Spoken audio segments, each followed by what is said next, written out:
मनुस्मृति का संविधान क्या है?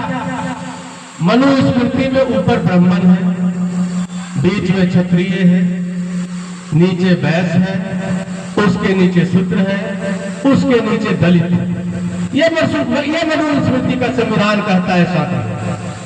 और बाबा साहब इस मनुस्मृति के संविधान को नहीं माने और उन्होंने उस संविधान के पीठ को जला करके वो अपना संविधान बनाए, वो गैर बराबरी का संविधान बनाए। तो गैर बराबरी में क्या हुआ कि जो दलित थे वो ऊपर की ओर बढ़ेंगे, जो पिछड़ा था वो ऊपर की ओर बढ़ेगा, शूद्र जो था वो भी उसके बराबर बढ़ेगा। इन लोगों को ये बात अच्छी नहीं लग रही है, ये नहीं चाहते हैं गैर बराबरी समाज का, जिसका आज नतीजा है कि जो लोग बैठे हैं कुर्सी पर, कभी उस संविधान जो मनुस्मृति है उसके साथ आपको बैठने का अधिकार नहीं था। बाबा साहब के संविधान के अनुसार भारत में प्रधानमंत्री भी बनते हैं, राष्ट्रपति भी बनते हैं। संविधान जरूर राष्ट्रपति बना देता है, मनुस्मृति उसको नहीं मानता है। उसका जीता जागता उदाहरण है महामहिम राष्ट्रपति जब उड़ीसा के एक मंदिर में जाते हैं तो उनको मंदिर में घुसने नहीं दिया जाता है, पति पत्नी को उनको घुसने नहीं दिया जाता है। हमारा संविधान, बाबा साहब का संविधान राष्ट्र के सर्वोच्च पद पर बैठाने का काम जरूर किया, लेकिन मनुस्मृति के मानने वाले मनुवादी लोग दलित और छुआछूत समझ करके उनको मंदिर में घुसने नहीं देता है। साथियों,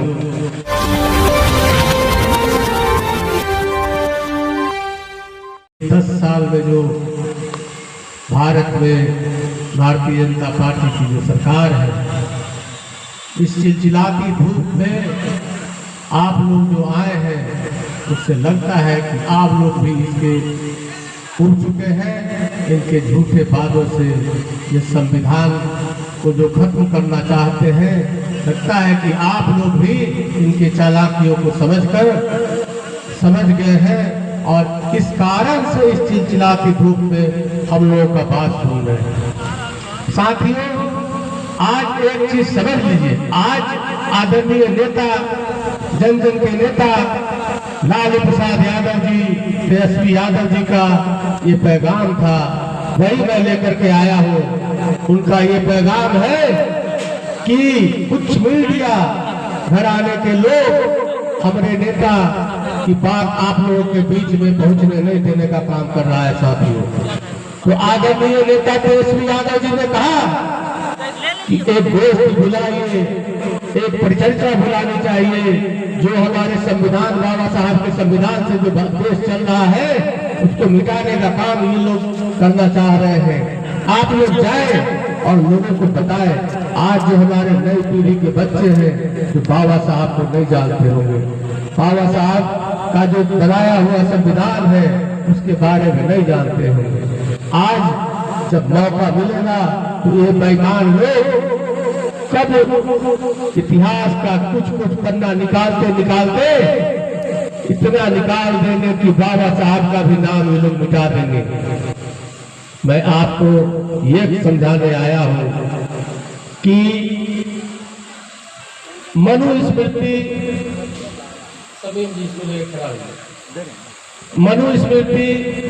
का जो संविधान है वो क्या है? मनुस्मृति का संविधान क्या है? मनुस्मृति में ऊपर ब्राह्मण है, बीच में क्षत्रिय है, नीचे वैश्य है, उसके नीचे शूद्र है, उसके नीचे दलित है। ये मनुस्मृति का संविधान कहता है साथी। और बाबा साहब इस मनुस्मृति के संविधान को नहीं माने और उन्होंने उस संविधान के पीठ को जला करके वो अपना संविधान बनाए, वो गैर बराबरी का संविधान बनाए। तो गैर बराबरी में क्या हुआ कि जो दलित थे वो ऊपर की ओर बढ़ेंगे, जो पिछड़ा था वो ऊपर की ओर बढ़ेगा, शूद्र जो था वो भी उसके बराबर बढ़ेगा।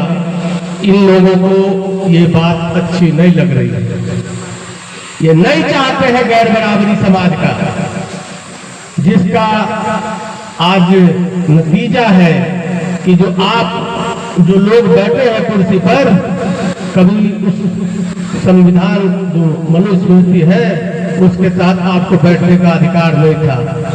बाबा साहब के संविधान के अनुसार भारत में प्रधानमंत्री भी बनते हैं, राष्ट्रपति भी बनते हैं। संविधान जरूर राष्ट्रपति बना देता है, मनुस्मृति उसको नहीं मानता है। उसका जीता जागता उदाहरण है महामहिम राष्ट्रपति जब उड़ीसा के एक मंदिर में जाते हैं तो उनको मंदिर में घुसने नहीं दिया जाता है, पति पत्नी को उनको घुसने नहीं दिया जाता है। हमारा संविधान, बाबा साहब का संविधान राष्ट्र के सर्वोच्च पद पर बैठाने का काम जरूर किया, लेकिन मनुस्मृति के मानने वाले मनुवादी लोग दलित और छुआछूत समझ करके उनको मंदिर में घुसने नहीं देता है। साथियों, आज इसी प्रदेश के जो जीतन राम मांझी साहब थे, संविधान के तहत मुख्यमंत्री जरूर बने, लेकिन मधुबनी के एक मंदिर में गए तो मंदिर में तो जरूर घुसने दिया उनको, लेकिन मंदिर से जब जैसे वो बाहर निकले तो गंगा जल से मंदिर को धुलवाने का काम किया। मैं यही बताने आया कि देखिए फर्क क्या है हमारे बीच। जो मनुस्मृति और बाबा साहब का संविधान जो है उसको जो नष्ट करना चाहते हैं, उसका मेन कारण यही है कि हम लोगों को पढ़ने लिखने से भी रोका जा रहा है। हमारे बच्चे जो यहाँ बैठे बच्चे हैं, इनको भी पता नहीं होगा कि बाबा साहब कौन थे, ज्योतिराव फूले कौन थी। तो मैं यही कहने आया हूँ आप लोगों से कि आप लोग एक रोटी कम खाएं, अपने बच्चों को पढ़ाएं। और आज जो मुफ्त की अनाज की भी बात करता है भारतीय जनता पार्टी का बेईमान लोग कि मोदी जी अनाज दे रहे हैं, तो मैं उस पर भी आपको एक बात बताने आया हूँ कि 2007 में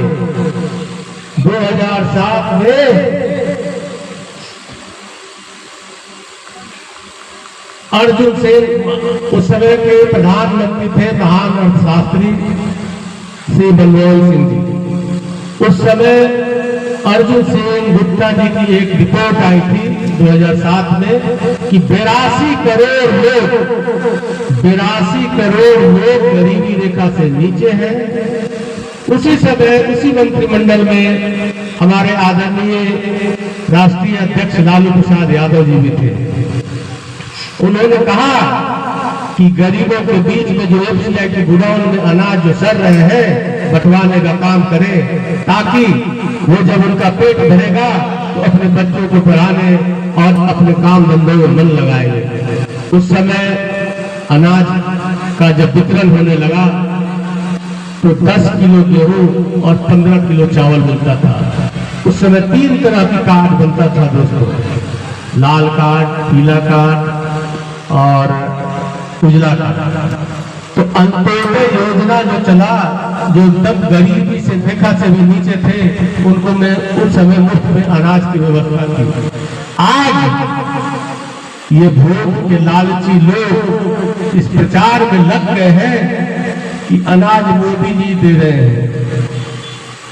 मैं मना नहीं कर रहा हूं, लेकिन फ्री का जब अनाज लीजिएगा तो आप मानसिक गुलामी की ओर बढ़ रहे हैं। आप इनसे रोजगार की बात नहीं करिएगा, रोजगार की बात ना करें, इसलिए अनाज दे रहे हैं। अगर अनाज आज कितना अनाज मिल रहा है? 1 किलो ना गेहूं कितना मिल रहा है? 1 किलो गेहूं मिल रहा है और 4 किलो प्रति व्यक्ति चावल मिल रहा है। अनाज कितना मिला? 3 किलो का मिलता है और 1 किलो गेहूं मिलता है। 1 किलो गेहूं, 3 किलो चावल मिलता है, 1 किलो गेहूं। लेकिन अनाज 3 किलो मिलता है और 1 किलो मिलता है। अब समझ लीजिए आप लोग 1 किलो गेहूं और 3 किलो चावल में एक गरीब का परिवार का पेट 1 महीना चल जाएगा। बैठ जाइए। तो समझ लीजिए कि ये वोट के लिए फ्री का अनाज का ड्रामा कर रहे हैं। अगर इनको अनाज देना है, गरीबों का पेट भरना है, तो जो पुरानी व्यवस्था थी लालू प्रसाद यादव जी द्वारा लागू कराई हुई व्यवस्था अगर देना चाहते हैं तो 10 किलो गेहूं और 15 किलो चावल दें। और साथियों एक बात और समझ लीजिए, ये जो शाह और शहंशाह पूरे देश में जो घूम रहे हैं, ये नफरत फैला करके, उन्मादी लोग हैं, नफरत फैला करके आप लोगों के बीच आएंगे और फिर आपसे वोट मांगेंगे। ये चुनावी वर्ष है, आने वाले कुछ समय में चुनाव होगा। बाबाओं की एक टोली, बाबाओं की जो टोली है वो घूमने का काम करेगा। अभी एक बाबा को आया था हमारे यहाँ पटना के बगल में नौबतपुर जगह है, तो कहता है अपने संबोधन में कि कैसे हो बिहार के पागलों। हमारे धरती पर भी आता है, चल हमको पागल भी बोलता है। ऐसे बाबाओं के चक्कर में ना पड़े, पागल बोलता है। कैसे हो बिहार के पागलों। हमारे धरती पर आके हम ही में गाली बक रहा है और हमारा जो समाज है वो उनके पीछे पीछे थपड़ी बजा रहा है। और 2 तरह का दरबार लगाता था पाखंडी। एक दरबार जो अपने जो उनके समाज के लोग थे उनका दरबार रात में लगाता था होटल पनास में। रात भर बड़े लोगों के बीच में रहता था और दिन जब सुबह होता था तो फिर पिछड़ा और गरीब के बीच में चला जाता था और उसे पागल करके दिन भर थपड़ी बजवाता था। तो इन लोगों से होशियार रहने की जरूरत है, इनसे होशियार हो जाइए। इनका जो प्रतिनिधि जो अभी जीत करके गया है आप लोगों के बीच में 2024 फिर आएगा 2024 में आपसे वोट मांगने। आप लोगों को उससे पूछना चाहिए कि कहां गए आपके वादे, कहां गए आपके 2 करोड़ नौजवानों का रोजगार। ये पूछना पड़ेगा आप लोगों को। कहां गया वो 15 लाख रुपया जो आपने देने का वादा किया और वोट का डाका डाल दिया। तो ये जब पूछिएगा तो आपके बीच में शर्म से नहीं आएंगे। झूठा लोग आता है समाज में, फिर दोबारा नहीं आता। तो ये झूठ बोल करके 2014 में लाया था, 2014 में झूठ बोल के ले लिया। 19 में जब देखा कि अब क्या उपाय है तो सेना का जो जवान था, जो सीआरपीएफ का जवान था, पुलवामा में जो घटना घटी, पूर्व राज्यपाल जो कभी जम्मू एंड कश्मीर के थे, वो चिल्लाते रह गए कि ये चूक जो है हम लोगों की चूक थी, जिसके कारण सेना की मौत हुई। उस समय प्रधानमंत्री से वो बात करना चाहे थे सतपाल मलिक साहब, तो प्रधानमंत्री किसी विदेशी मीडिया के सामने वीडियो शूट करा रहे थे और डोभाल साहब जो है वो बोले कि आप इन कचरे को ना करें। और देश भर में क्या फैलाया गया, पानी बगैर मर रहा है। पानी मिलेगा, पानी मिलेगा। अच्छा ये बात करेंगे तो क्या फैलाया गया कि देश में बहुत बड़ी आतंकी घटना घट गई। तो ठीक है, आतंकी घटना जो घटी हम भी उसका विरोध करते हैं, लेकिन उस आतंकी घटना को रोका भी जा सकता था। जो महामहिम राज्यपाल, पूर्व राज्यपाल ने कहा, लेकिन उसको एक सिरे से दबा दिया गया और पूरे देश भर में हिंदू मुसलमान करके धार्मिक उन्माद फैला करके वोट लेने का काम किया। साथियों, मैं एक चीज आप लोग को ये कहने आया हूं कि वो बेईमान फिर कोई बखेड़ा करेगा देश के अंदर, फिर हिंदू मुसलमान करने की साजिश करेगा। आप लोगों को सतर्क हो जाना चाहिए कि इन बेईमानों की बात में ना आवे। ये जब है अपने हक की बात करें, रोजगार की बात करें, ये बेईमान तब आपके बीच से भागना शुरू कर देगा। और मैं आपसे कहूंगा कि इनका फ्री का जो 1 किलो गेहूं और 3 किलो चावल है मत लीजिए। अगर लीजिए तो कहिए कि 10 जो पुरानी व्यवस्था थी, 2007 की व्यवस्था थी, यूपीए सरकार की जो व्यवस्था थी, उसके तहत हमें अनाज दो, न बनना बंद कर दो। और जैसे ही इनका अनाज बंद करोगे, रोजगार की बात जब करना चालू करोगे तो ये बेईमान आपके बीच से स्वयं भाग जाएगा। इसको भगाने का एक ही रास्ता है कि जो इनके पुराने किए हुए वादों को याद दिलाना होगा और कहना होगा कि जो आपने वादा किया कोई काम नहीं किया है। और साथियों, बाबा साहब की जो चर्चा हम लोग यहाँ बहुत देर से बहुत विद्वान साथी हमारे किए हैं। बाबा साहब ने कहा कि पढ़ो, शिक्षित बनो, संघर्ष करो और संगठित रहो। तो सबसे पहले तो अपने बच्चों को स्कूल जरूर भेजें। जब हम पढ़ लिख जाएंगे तो ये बेईमान जो लोग हैं इन लोगों के बहकावे में नहीं आएंगे। हम अपने अधिकार को समझने लगेंगे। संघर्ष करो मतलब इनसे लड़ते रहने की जरूरत है, इनके चालाकियों को समझने की जरूरत है।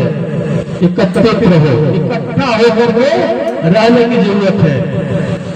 साथियों, आप एक बात और समझ लीजिए कि 2024 और 2025 का जो चुनाव है, 2024 में ये बेईमान लोग, ये शाह और शहंशाह जो सांड बन के देश में घूम रहा है, अगर ये दोबारा आ गया तो जो कुर्सी पर माताएं बहनें हम और आप बैठे हुए हैं, ये बैठने का अधिकार छीन लेगा, हम लोगों से छीन लेगा।